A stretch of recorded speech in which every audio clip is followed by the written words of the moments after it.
you believe the president has a basis from the 2002 AUMF to bomb in Iran now?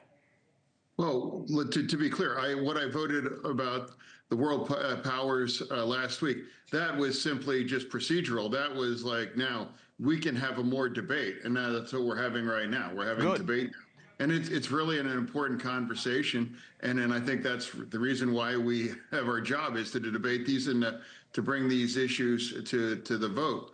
And now, the two things you're discussing, Iran, the one military action in Iran last year that bombed their nuclear facilities, I fully support that. I actually was calling for that. And I think the world is much safer and more stable. And that created a much different kind of dynamic on ground in Iran that we're watching right now on your show. And then Venezuela, about a year ago, Joe Biden put 25 big ones on his head and said, we want him out. I mean, he's an illegitimate, president there, or leader of there. And he was taken out. He was extracted. He wasn't executed. It wasn't a hit, and it was minimized. It was in and out kind of a thing. That wasn't a war. No boots on the ground in that way. So for me, I actually agree with both of those things.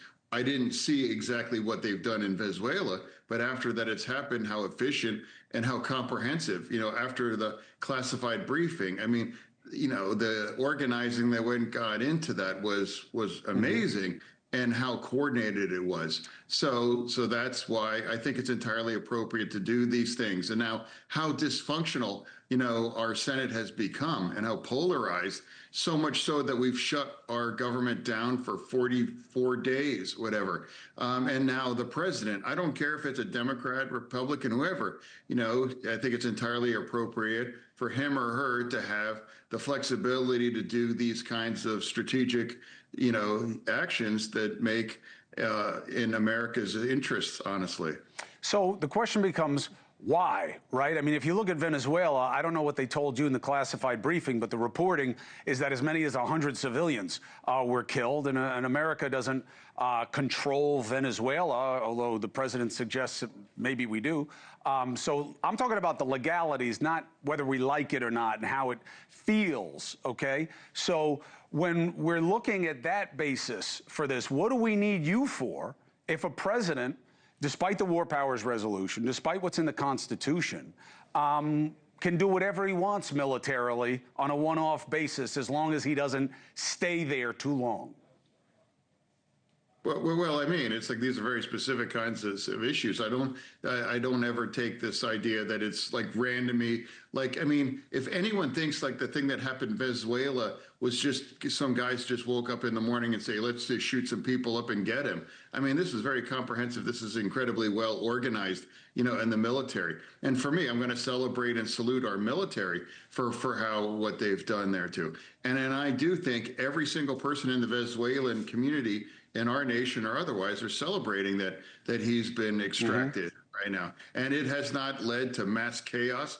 It hasn't done. In fact, if anything, a lot of the political prisoners have been released after that.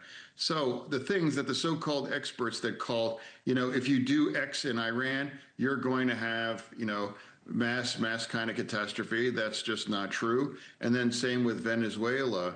Here it is. So what is a war? What is a war? What both these things happen, aren't a war. And people compare that to Iraq. I mean, it's not, never would be something like Iraq. Well, that's certainly the hope, because we know how much blood and treasure. President Trump used to talk about it all the time as Citizen Trump, about what a mistake it was. So we'll be watching, and I appreciate you talking about it. Thank you for watching. Subscribe below and download our NewsNation app right now on your phone, and you will get fact-based, unbiased news for all Americans.